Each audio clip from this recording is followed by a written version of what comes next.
Hey, this is Heidi Dawson. If you love all things health and wellness and style of any kind, hang out here with me each week. I'm obsessed with never-ending improvement, and it's all in an effort to help each one of us live a wildly successful lifestyle.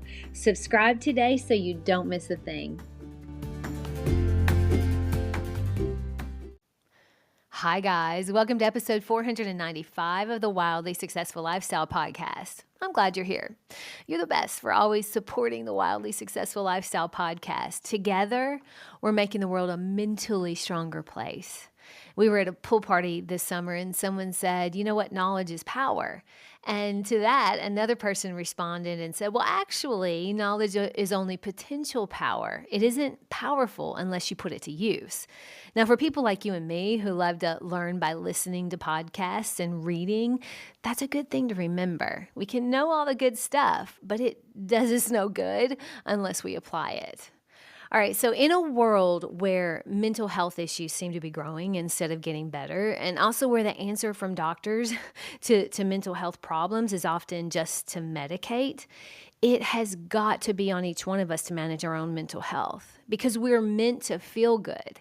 There are not those lucky people who are just meant to have it all and meant to be happy all the time, and then those that aren't. That isn't how it is.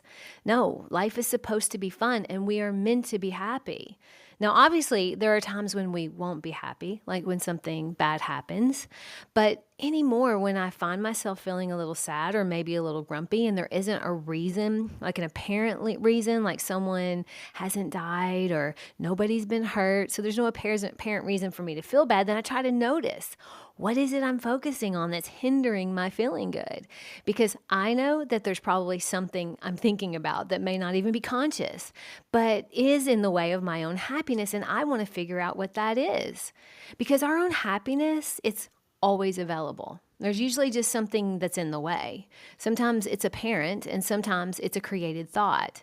I read recently that the sky is always blue. It's just sometimes it's covered with gray clouds. I know this to be true because I've been on a plane before, and when we broke through the clouds, the sky above was the most beautiful blue I'd ever seen. That's how our own internal peace and our own internal happiness is. It's always available, just sometimes we have to get past the clouds. And sometimes those clouds are a temporary phase, and sometimes those clouds are self-created thought clouds.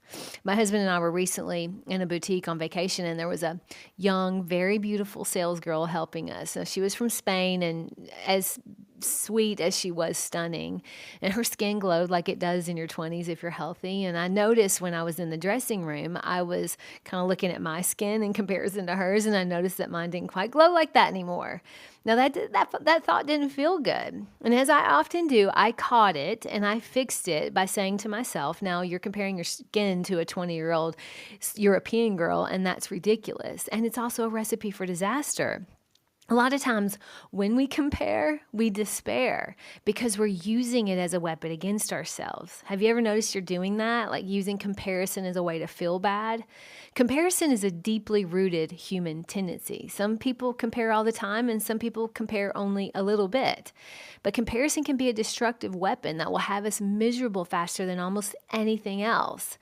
But it can also be used as a source of inspiration. And because comparison is a human tendency, it's something we really have to get a handle on, especially in the age of social media where everyone's best side is always what we see, and all the fancy things are staring at us whenever we pick up our phone. It's easy to come up with the idea that what we have isn't so great. But comparison is natural. But does it always have to be destructive? I mean, is there a way to reframe it?